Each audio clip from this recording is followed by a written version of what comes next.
আসসালামু আলাইকুম, launch travel with আপনার স্বাগত সরাসরি সাঁতারঘাট থেকে। তো যুবরাজ সাত কালীগঞ্জ ইলিশ সাগর ছেড়ে যাবে দুপুর 12টা 20 মিনিটে। তো কিছুক্ষণ আগেই ফারহান নয় গেছে ইলিশ সাগর উদ্দেশ্যে। এখন বাজে 11টা 49, মানে 11টা 50, 38 মিনিট বাকি আছে। তো যুবরাজ সাত লঞ্চে কিন্তু চেয়ার লাগানো হয়েছে। তো দেখবো কেমন চেয়ার লাগানো হয়েছে যুবরাজ সাত লঞ্চে।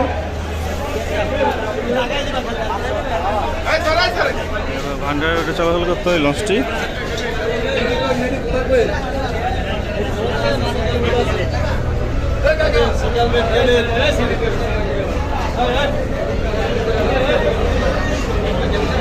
দেখতে পাচ্ছেন চেয়ার লাগানো হয়েছে যুবরাজ সাত লঞ্চে।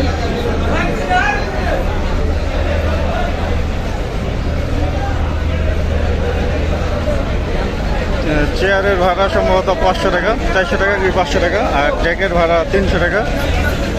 পিছনে ডেক রয়েছে, আর আধা ঘন্টা বাকি রয়েছে লঞ্চটি ছাড়তে।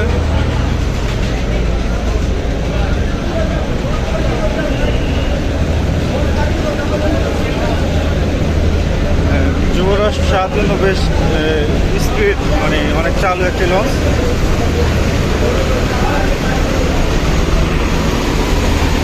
ইঞ্জিন রুম যুবরাজ সাত লঞ্চের। পিছনে রয়েছে ক্যান্টিন ও রান্না বান্নার আয়োজন করা হচ্ছে।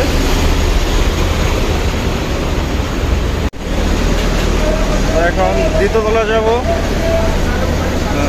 যুবরাজ সাত লঞ্চের উপর রং ডেকোরেশন সব কিছু কমপ্লিট করেই সার্ভিস অফিসে ঢাকা থেকে সাড়ে দুপুর 12টা 20 মিনিটে, ইলিশা থেকে সাড়ে রাত 8:30টায়। ইলিশা থেকে টাইম টেবিলটা বেশ ভালোই পাইছে।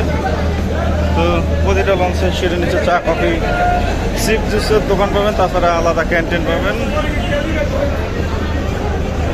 দ্বিতীয়তলায় পুরোটাই ডেক, দ্বিতীয়তলায় কোনো চেয়ার সিস্টেম নেই। দ্বিতীয়তলার ডেক এটা।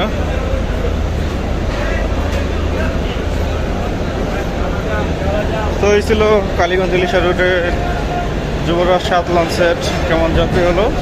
লঞ্চের সাথে আর আধা ঘন্টার সময় বাকি রয়েছে। আধা ঘন্টা বেশ ভালো পরিমাণ যাত্রী হবে আশা করা যায়। তো ভিডিওটি এই পর্যন্তই। এতক্ষণ সাথে থাকার জন্য অসংখ্য ধন্যবাদ। ঠিক আছে, সাত।